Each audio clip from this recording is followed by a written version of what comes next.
Selamat datang di channel saya Serangga Gatal. Jangan lupa di subrek, like and share. Mimin doakan semoga kita sehat semua. Oke, kita mulai.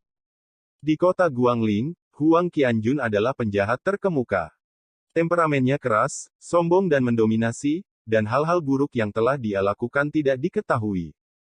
Dikunjungi oleh tuan muda yang jahat, itu pasti penguasa neraka. Wu Yong sangat marah sebelumnya, tetapi sekarang tubuhnya kaku, wajahnya suram, kakinya seperti timah, dan dia tidak berani pergi lagi. Huang Qianjun tersenyum santai, dan berkata, jika Anda berpikir jernih, tetaplah jujur dan dengarkan Brother Su dengan patuh, jika tidak, saya tidak keberatan mengirim seseorang ke rumah Anda untuk menyambut kerabat Anda. Bajingan ini berencana untuk berurusan dengan kerabat saya. Su Yi tidak bisa menahan menggelengkan kepalanya diam-diam. Titik konvergensi. Su Yi melirik Huang Qianjun. Huang Qianjun buru-buru tersenyum dan mengangguk, saudara Su mengajari saya. Setengah baya kurus dan yang lainnya melihat pemandangan ini, dan hati mereka membeku. Setelah mereka mengetahui bahwa Su Yi akan mengambil alih pusat medis Xinhuang, mereka telah memutuskan untuk menggunakan berbagai cara untuk mendorong Su Yi keluar. Tidak ada yang ingin melayani menantu yang tidak penting. Namun, tidak ada yang menyangka bahwa Su Yi akan ditemani oleh anjing ganas yang terkenal kejam. Mereka berani menyinggung Su Yi, tetapi beraninya mereka menyinggung putra kepala keluarga Huang. Pada saat ini, Huang Qianjun memukuli mereka semua dengan kejam, dan keluarga Wen mungkin tidak dapat membantu banyak. Tuan, saya pasti tidak ingin melawan Anda, yakinlah. Pria parubaya kurus itu menarik napas dalam-dalam, mengepalkan tinjunya dan memberi hormat, sikapnya telah banyak ditahan. Kamu salah paham, aku tidak harus menjaga kalian semua. Su Yi menggelengkan kepalanya dan berkata dengan acuh tak acuh, mulai sekarang, selama akta itu ditandatangani untuk keluarga Wen Changqing, semua orang bisa pergi. Ketika dia datang ke pusat medis Xinhuang, dia tahu bahwa tempat ini selalu dikendalikan oleh kekuatan Wen Changqing. Sekarang, karena ini sudah menjadi situs Su Yi-nya, tentu saja dia harus membersihkannya terlebih dahulu, agar tidak menyembunyikan paku di sekitarnya dan menyebabkan masalah di masa depan. Apa? Ekspresi beberapa orang tiba-tiba berubah. Pria parubaya kurus itu tidak bisa tidak membujuk, Paman, apakah ini sesuatu yang salah? Lagi pula, bahkan jika Anda menjual diri Anda kepada tuan kedua dari keluarga Wen, Anda masih anggota keluarga Wen. Itu mengerikan. Su Yi duduk di sana dengan tenang dan berhenti berbicara. Huang Ganjun tiba-tiba menyadari bahwa ini adalah gilirannya untuk maju, dia batuk kering, melirik semua orang, dan berkata, semuanya, lebih baik tidak mempersulit saudaraku Su. Kata-kata penjahat ini penuh dengan ancaman. Beberapa orang segera pergi, beberapa frustrasi, beberapa kesal, beberapa kesal. Tetapi ketika mereka pergi, mereka semua tidak berani mengatakan sepatah kata pun. Lagi pula, begitu Huang Qianjun kesal, apa yang akan dia lakukan ketika dia pergi ke rumah sebagai tamu? Pada akhirnya, hanya ada 7 orang tua di Xinhuang Medical Center. Pria parubaya kurus bernama Hukuan adalah manajer pusat medis Xinhuang, dan dia tidak menandatangani kontrak penjualan dengan keluarga Wen. Namun, meskipun dia tidak pergi, dia jelas marah pada Su Yi, dan wajahnya selalu muram dan tidak tampan. Kecuali Hukuan, semua orang adalah apoteker, pembantu dan sejenisnya. Di mana dokter? Su Yi bertanya tiba-tiba. Dia ingat sebelumnya, ada seorang dokter tua bernama Wu Guangbin yang bekerja di Xinhuang Medical Center. Dia adalah seorang dokter terkenal yang dipercaya oleh orang-orang di kota dan cukup terkenal di kota Guangling. Hukuan berkata dengan acuh tak acuh, Tuan Wu secara tidak sengaja masuk angin tadi malam, dan dia sakit dan sedang memulihkan diri di rumah. Setelah jeda, dia melanjutkan, dan 2 dokter lainnya di pusat medis, kemarin satu kembali ke rumah untuk mengunjungi kerabat, dan yang lainnya pergi ke kota Loyun di seberang sungai Dacang untuk mengunjungi teman, dan sekarang mereka tidak di pusat kesehatan. Huang Qianjun tidak bisa menahan cibiran, total ada 3 dokter, semuanya memiliki bisnis sendiri, bukankah ini kebetulan? Hukuan tampak seperti tidak ada hubungannya dengan saya, dan berkata, saya tidak tahu itu, Tetapi tidak peduli apa, tanpa dokter yang bertanggung jawab, hari ini pusat medis Xinhuang kami takut untuk tutup terlebih dahulu. Namun, melihat Su Yi tiba-tiba membuka mulutnya, dia berkata, terus buka pintunya, dan pasiennya bisa dirawat sekarang. Hu Quan dan yang lainnya tercengang. Su Yi mengetuk meja, dan berkata dengan acuh tak acuh, ini hanya untuk perawatan orang biasa, aku juga bisa. Off. Seorang anak laki-laki tidak bisa menahan tawa. Yang lain juga tampak aneh, dan jelas menganggap kata-kata Su Yi sebagai lelucon. Wajah Huang Qianjun tenggelam, dan dia menegur, apa yang kamu tertawakan, pergi dan panggil pasien yang menunggu di luar untuk masuk. Dia memiliki kepercayaan buta pada Su Yi. Kalau begitu aku benar-benar ingin melihat keterampilan medis pamanku. Hu Quan tampak acuh tak acuh, dan menginstruksikan kedua pelayan itu untuk pergi keluar aula untuk membimbing pasien. Segera, seorang wanita tua berambut putih masuk, dan matanya menyapu sekeliling, di mana Tuan Wu Guangbin. Dia tidak ada di sini, aku bisa melihatmu. Di belakang konter, Su Yi berkata dengan santai. Melihat wanita tua itu hanya meliriknya, dia menggelengkan kepalanya, berbalik dan pergi.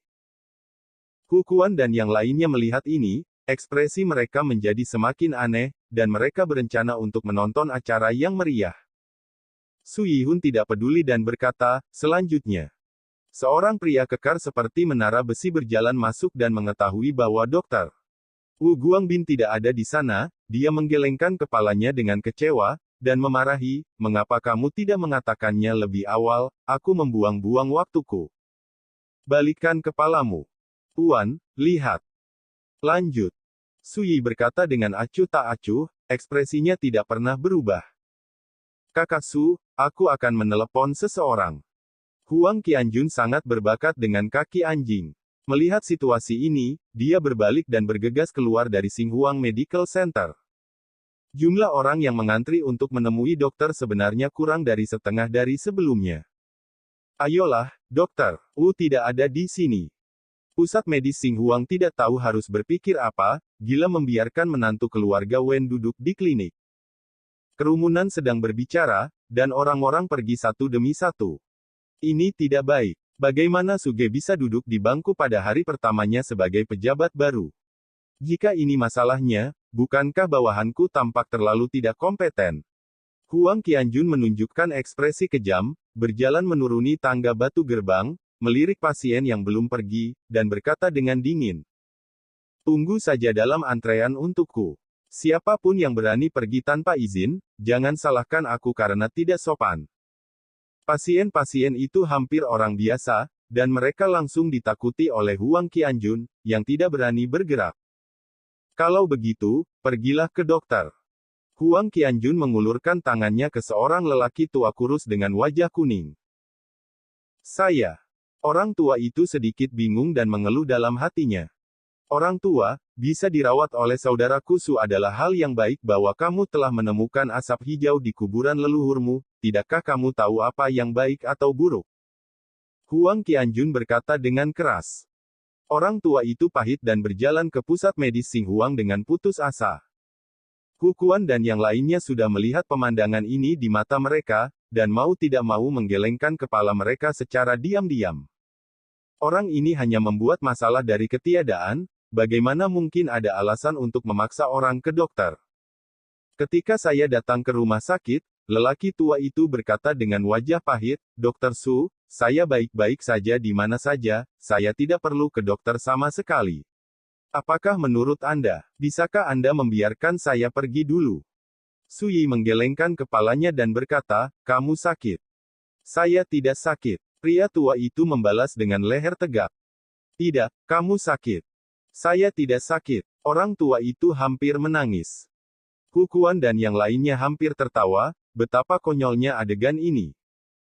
Su Yi bangkit, berjalan ke arah lelaki tua itu, dan berkata, batukmu semakin parah di malam hari, kamu lelah dan mengantuk, dan kamu sering merasa kedinginan dan sakit parah, kan? Bagaimana Anda tahu? Untuk sementara, saya tidak bisa mengkhawatirkannya lagi. Hu Quan dan yang lainnya semua memandang Su Yi, sedikit terkejut. Diagnosis dan pengobatan pasien tidak lebih dari melihat, mencium, bertanya, dan memotong. Tetapi bahkan seorang dokter terkenal seperti Wu Guangbin, yang telah berkecimpung dalam pengobatan seumur hidup, juga harus menanyakan denyut nadi untuk memahami kondisi penyakitnya. Tapi sekarang, Su Yi tidak melakukan apa-apa, tetapi dia sepertinya memberitahu kondisi lelaki tua itu sekaligus. Anda memiliki masalah dengan paru-paru Anda, ditambah dengan usia tua dan kelemahan, yang menyebabkan gejala-gejala ini. Su Yi berkata dengan santai. Bagi dia yang memiliki ingatan tentang kehidupan masa lalunya, dia hanya memperlakukan orang biasa, tidak terlalu sederhana. Orang tua itu lesu sejenak, lalu tiba-tiba menjadi gelisah, dan berkata dengan suara gemetar, "Tuan Muda Su, bagaimana saya harus mengobati penyakit ini?" Ada sedikit antisipasi bersemangat dalam ekspresinya. Setelah Su Yi kembali ke kasing, dia mengambil pena dan kertas, menulis resep, dan menyerahkannya kepada pelayan di sebelahnya, "Ambil obatnya." Pelayan kecil itu mengambil resepnya, tetapi ragu-ragu. "Bawakan padaku." Kukuan melangkah maju, melihat sekilas, dan tidak bisa menahan diri untuk tidak terdiam, tidak bisa tenang untuk waktu yang lama. Meskipun dia bukan seorang dokter, tetapi bagaimanapun juga, dia telah bekerja di Xinghuang Medical Center selama bertahun-tahun, dan dia dapat melihat sekilas bahwa resep ini seperti seorang dokter terkenal yang telah berlatih kedokteran selama bertahun-tahun, dan dia tahu prinsipnya. Raja, menteri, asisten dan utusan. Pergi ambil obat untuk orang tua ini. Setelah beberapa saat, Kukuan menyerahkan resep kepada pelayan itu, lalu menarik napas dalam-dalam dan berkata dengan sungguh-sungguh, "Tuan, saya meremehkan kemampuan Anda sebelumnya, dan saya berharap untuk menebus kesalahan." Yang lain terkejut melihat ini. Sebagai seorang manajer, Kukuan memiliki status yang sangat tinggi, kedua setelah penjaga toko. Tapi sekarang, dia tampaknya diyakinkan oleh resep yang diberikan Su Yi. Su Yi berkata dengan acuh tak acuh, "Ini hanya resep, bukan apa-apa." Yang berikutnya, Huang Qianjun, yang berdiri di pintu, segera bertindak, "Bawa kamu, masuk." Orang yang dipanggil kali ini adalah seorang pria pucat dengan ekspresi menyakitkan di wajahnya. Su Yi hanya meliriknya, lalu mengeluarkan jarum perak dari slip, dan sebelum pria itu sempat bereaksi, dia menikamnya di berbagai titik di lengannya. Hanya sesaat, warna rasa sakit di antara alis pria itu lega dan menghilang, digantikan oleh warna kejutan, mengatakan, "Tidak sakit lagi. Saya mencari lebih dari selusin rumah sakit di kota tetapi tidak berhasil. Saya tidak pernah berpikir bahwa Su Gongzi hanya memiliki beberapa jarum, dan saya akan baik-baik saja." Dia terus melambaikan tangannya, bersemangat. "Akupuntur. Saya tidak menyangka bahwa paman saya, yang berada dalam posisi yang buruk, benar-benar memiliki trik ini. Akupuntur dapat menyembuhkan gejalanya tetapi bukan akar masalahnya, ambil beberapa obat lagi." Su Yi menulis resep lain dan menyerahkannya. Kali ini pelayan kecil itu terlihat sangat cepat, dan segera pergi untuk mendapatkan obatnya. "Lanjut. Lanjut. Lanjut. Titik titik titik." Lain kali, itu adalah penampilan Su Yi. Setiap kali pasien masuk, penyebab dan gejalanya terungkap tanpa harus bertanya ke dokter. Semua pasien itu kaget dan takjub. Kemudian meresepkan obat, mengisi obat, mengumpulkan uang. Dari awal hingga akhir, ekspresi Su Yi datar, seperti boneka tanpa emosi. Kukuan dan orang lain dari pusat medis Xinghuang tercengang. Setelah bertahun-tahun hidup, ini adalah pertama kalinya mereka melihat dokter seperti itu. Itu juga menyebabkan sensasi luar biasa di luar pusat medis Xinghuang. Adegan yang hidup membuat Huang Qianjun menghela nafas. Seperti yang diharapkan dari saudaraku Su, bahkan cara mengobati penyakit dan menyelamatkan orang sangat sulit. Waktu berlalu. Jumlah orang yang menunggu untuk bertemu dokter akhirnya menjadi langka. Su Yi menggosok ujung alisnya dan melirik secara tidak sengaja, tetapi melihat seorang pelayan muda memegang teko dan membuat secangkir teh obat yang mengepul untuk dirinya sendiri. "Paman, minumlah air untuk melembabkan tenggorokanmu." Pelayan itu hormat dan rendah hati. Kukuan dan yang lainnya di samping juga menyaksikan adegan ini sambil tersenyum. Pada saat ini, semua orang tua di pusat medis Xinhuang sepenuhnya yakin dengan metode Suyi. Kejutan di dalam melampaui kata-kata. Hanya kekuatan nyata yang bisa membuat orang benar-benar yakin. Tidak jauh, melihat perubahan seperti itu, hati Huang Qianjun juga bergejolak. Samar-samar dia mengerti mengapa ayahnya harus mencari kesempatan sendiri untuk menghubungi Suyi Duo. Pada awalnya, orang-orang dari pusat medis Xinhuang ini semuanya arogan dan kasar. Tapi sekarang, semua orang menundukkan kepala dengan kagum. Apakah Suyi menekan orang? Tidak, dia menggunakan keterampilan medisnya yang luar biasa untuk meyakinkan semua orang di antara hadirin dalam diam. Suyi menyesap teh obat dan berkata, mulai hari ini dan seterusnya, saya akan tinggal di Xinhuang Medical Center. Hukuan segera berkata, Paman, ada halaman yang tidak digunakan di belakang aula medis kami, saya akan mengirim seseorang untuk membersihkannya nanti, dan kemudian menambahkan beberapa item untuk kehidupan sehari-hari Anda.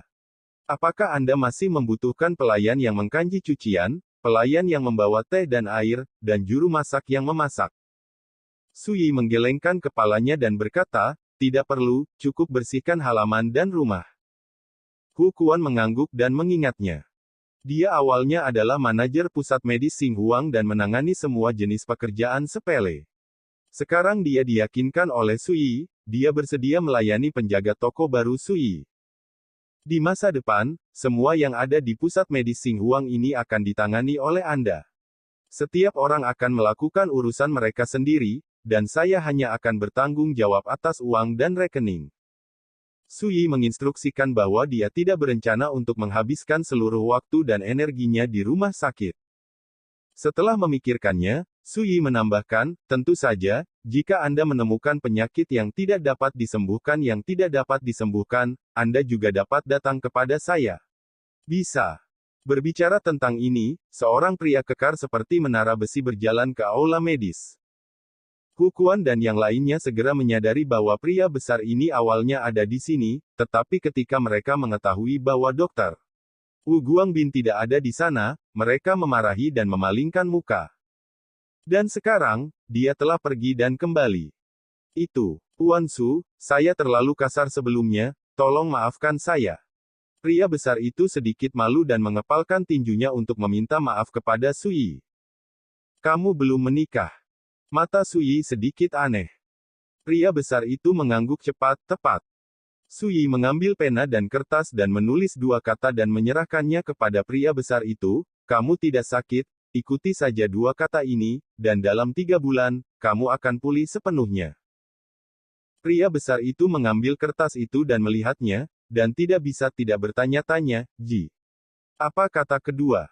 Hukuan dan yang lainnya penasaran, jadi mereka membungkuk, dan setelah melihatnya, mereka semua tertawa terbahak-bahak. Kakak, kata ini diucapkan, sisi kiri adalah tangan, sisi kanan atas dan ke bawah, bersama-sama, itu Jiyong, Anda harus mengerti apa artinya. Hukuan tersenyum ambigu dan menunjuk. Hahaha. Pada saat ini, Huang Qianjun mulai mengerti dan tertawa, orang ini sangat kekar, tapi dia suka bertarung dengan satu tangan. Hukuan dan yang lainnya semua tertawa dan tersenyum ambigu. Laki-laki, mereka semua mengerti. Dengan yang kecil ini. Selingan, suasana pusat medis Xinhuang tiba-tiba menjadi jauh lebih harmonis, dan udaranya penuh dengan rasa ceria. Melihat bahwa tidak ada yang menemui dokter lagi, Suyi berdiri dan berkata, bawa saya ke tempat saya tinggal. Hukuan buru-buru memanggil dua pelayan, yang saat ini memimpin jalan menuju Suyi, melalui pintu belakang pusat medis Xinhuang, dan segera tiba di halaman belakang yang tenang. Pada saat yang sama, tidak jauh dari Xinhuang Medical Center, ada toko teh. Tuan Wu, lihat resep ini, bahan obat dan panduan obat yang digunakan benar-benar ilahi. Sebuah pujian setengah baya. Namanya Tan Feng, salah satu dokter dari Xinhuang Medical Center. Di sampingnya, ada dua orang yang duduk, satu adalah pria tua berambut abu-abu, dan yang lainnya adalah pria tegas dengan kulit gelap. Nama sebelumnya adalah Wu Guangbin, seorang dokter tua yang terkenal di kota Guangling. Nama yang terakhir adalah Wei Tong, dan seperti Tan Feng, mereka berdua bekerja di Xinhuang Medical Center. Hanya saja setelah mengetahui bahwa menantu baru Suyi akan mengambil alih pusat medis Xinhuang, ketiga dokter semua membuat alasan dan bersembunyi di toko teh, menunggu untuk melihat Suyi diledakkan. Tapi siapa sangka sudah lama menunggu dan tidak pernah melihat pemandangan seperti itu terjadi. Sebaliknya, pasien yang mengantri di luar pusat medis Xinhuang semuanya didiagnosis dan dirawat satu per satu. Ini mengejutkan Wu Guangbin dan mereka bertiga, dan mau tidak mau memanggil beberapa pasien ke toko teh untuk menanyakan secara detail tentang proses menemui dokter. Hasilnya adalah kejutan. Suyi, menantu yang tidak penting dalam keluarga Wen ini, benar-benar mahir dalam pengobatan. Tuan Wu, cara Suyi menyelamatkan, serangga yang merespons membuka mataku. Wei Tong menghela nafas. Ada pasien sebelumnya, setiap kali dia membuka mulut untuk berbicara, akan ada suara berulang di perutnya, seolah-olah ada sesuatu yang jahat tersembunyi di tubuhnya.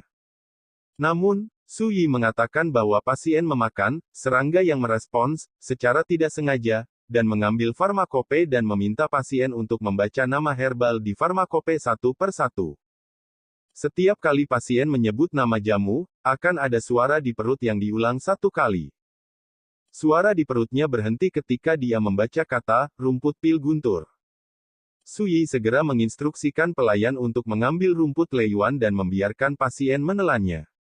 Benar saja, obatnya sudah cukup untuk menyembuhkan penyakitnya. Pasien segera memuntahkan cacing seukuran kuku. Gema. Tan Feng di sebelahnya juga menghela nafas dengan emosi, ada juga metode menusuk lengan dengan jarum perak untuk menyelamatkan penyakit, yang sama-sama tidak dapat diprediksi, dan saya tidak dapat memahami misterinya. Wu Guangbin, yang tetap diam dari awal hingga akhir, tiba-tiba bangkit dan berjalan menuju pusat medis Xinhuang. Tuan Wu, apa yang kamu lakukan? Tan Feng dan Wei Tong segera bangkit. Tentu saja aku minta maaf kepada paman. Wu Guangbin tidak melihat ke belakang. Tan Feng dan Wei Tong saling memandang, dan keduanya dengan cepat mengejar mereka.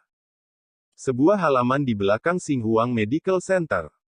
3 rumah ubin abu-abu tersebar dalam bentuk zigzag, dengan perbatasan sayuran dan pergola di satu sisi, pohon belalang yang lebat dan kuat di tengah halaman, dan sebuah sumur di sebelah pohon belalang, dan penutup sumur berbintik-bintik. Dengan rantai karat tertutup.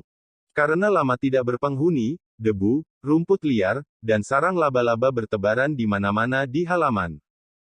Saat itu hampir tengah hari dan matahari bersinar terik.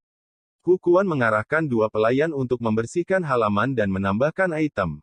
Suyi berdiri di bawah pohon belalang dan melihat ke halaman, sedikit mengernyit. Tuan, halaman ini telah ditinggalkan selama beberapa tahun, tetapi selama Anda membersihkannya, sangat nyaman dan nyaman untuk ditinggali. Kukuan berkata sambil tersenyum. Suyi berkata dengan dingin, apakah sesuatu yang buruk pernah terjadi di sini sebelumnya? Kukuan tertegun, mengerutkan kening dan berpikir sejenak, dan berkata, ngomong-ngomong, aku ingat satu hal. Sekitar 9 tahun yang lalu, seorang dokter dan 2 apoteker dari pusat medis Xinhuang kami tinggal di halaman ini. Tapi suatu malam, mereka semua tiba-tiba mati. Kukuan menunjuk ke sumur yang diblokir oleh rantai di satu sisi, dokter tenggelam di sumur ini, dan ketika dia diselamatkan, dagingnya membusuk. Mayat itu berubah menjadi kulit keriput dan digantung di cabang-cabang pohon belalang ini. Berbicara, dia menunjuk ke cabang belalang di atas kepalanya. Mata Suyi berkilat, dan dia bertanya, itu berubah menjadi kantung yang keriput. Apakah karena daging dan organ dalam semuanya hilang tanpa alasan? Kukuan berkata dengan heran, bagaimana kamu tahu? Suyi tidak menjelaskan, dan berkata, yaitu, sejak saat itu, halaman ini telah ditinggalkan. Tepat sekali, semua orang mengatakan bahwa ini adalah rumah berhantu, Paman, aku tidak berniat membiarkanmu tinggal di sini, tetapi tempat di mana pusat medis Xinhuang kami dapat tinggal. Ini adalah tempatnya. Kukuan menjelaskan dengan cepat, sedikit khawatir. Suyi tersenyum dan berkata, itu tidak menghalangi, menurutku, cukup bagus di sini. Huang Qianjun berkata dengan penuh perhatian, Saudara Su, jika Anda tinggal sendirian di halaman yang begitu luas, tidak dapat dihindari bahwa Anda akan kesepian. Mengapa saya tidak menemukan beberapa gadis muda untuk melayani Anda? Penampilan dan karakter Anda dijamin akan memuaskan Anda. Su Yi tersenyum setengah tersenyum, dalam hatimu, aku adalah tipe orang yang sombong dan cabul. Kakak Su, jangan salah paham, beraninya aku. Huang Qianjun berkeringat dingin di dahinya, dan dengan cepat menyangkalnya. Baru kemudian dia menyadari bahwa dia menggunakan terlalu banyak kekuatan dan menyanjung kuku kuda itu. Melihat Su Yilue merenung, dia berkata, bantu aku melakukan satu hal, pergi ke pasar untuk menangkap ayam jantan, semakin kuat semakin baik, selain itu, siapkan beberapa cabang willow baru, panjang 3 kaki, 10 tahun kayu persik biru tua. Apa yang akan Anda lakukan dengan hal-hal ini? Meskipun Huang Qianjun sangat aneh di hatinya, dia mungkin telah diperintahkan oleh Su Yi untuk melakukan sesuatu, yang membuatnya gembira, dan berbalik dan pergi dengan tergesa-gesa. Saudara Su, tunggu sebentar, aku akan kembali ketika aku pergi. Suara itu masih bergema, dan orang itu sudah pergi. Hukuan tidak bisa membantu tetapi diam-diam menghela nafas, benar-benar penjahat yang mendominasi Huang Qianjun, tetapi sebenarnya menundukkan kepalanya kepada pamannya, itu benar-benar membuka mata. Kakak, apa yang kamu lakukan? Hukuan juga penasaran. Ayam jantan, kayu persik, dahan willow. Sepertinya ini adalah hal-hal yang digunakan pendeta Tao pengembara untuk mengusir roh-roh jahat. Mungkinkah paman curiga ada hantu di mansion ini? Memikirkan hal ini, hati Hukuan bergetar. Hantu. Sudah tidak asing lagi bagi orang-orang biasa di kota Guangling. Ada banyak rumor yang mengatakan dengan pasti bahwa ada hantu jahat di Gunung Guimu di luar kota. Bersiaplah untuk berjaga-jaga. Su Yi tidak menjelaskan banyak. Pada saat ini, 3 sosok buru-buru berjalan ke halaman. Pria tua berambut putih yang dipimpin oleh Su Yi melihat Su Yi dan membungkuk untuk menyambutnya di tempat. Wu Guangbin tua kecil, saya malu dengan hati saya datang ke sini untuk meminta maaf. Tan Feng dan Wei Tong melihat ini dan buru-buru membungkuk dan meminta maaf. Su Yi melirik mereka, dan segera mengerti, dan berkata, mereka yang tidak tahu tidak bersalah, masalah ini sudah berakhir, di masa depan, pusat medis Xing Huang akan membutuhkan 3 orang lagi untuk duduk, bangun dengan cepat. Namun, saya tidak ingin punya waktu lagi. Ketiga Wu Guangbin menghela napas lega. Hukuan juga sangat senang, mengatakan, untuk memberi tahu kalian bertiga, meskipun pamanku masih muda, pencapaiannya dalam pengobatan luar biasa, kamu belum melihatnya. Dia membuka kotak obrolan dan berbicara tanpa henti tentang perawatan medis Su Yi sebelumnya, dan dia sangat bersemangat. Sampai Hukuan selesai berbicara, ketika mereka menghadapi Su Yi, ada ekspresi kekaguman yang samar. Sekian dulu update-annya, tunggu lanjutannya di channel saya Serangga Gatal, di subscribe ya guys.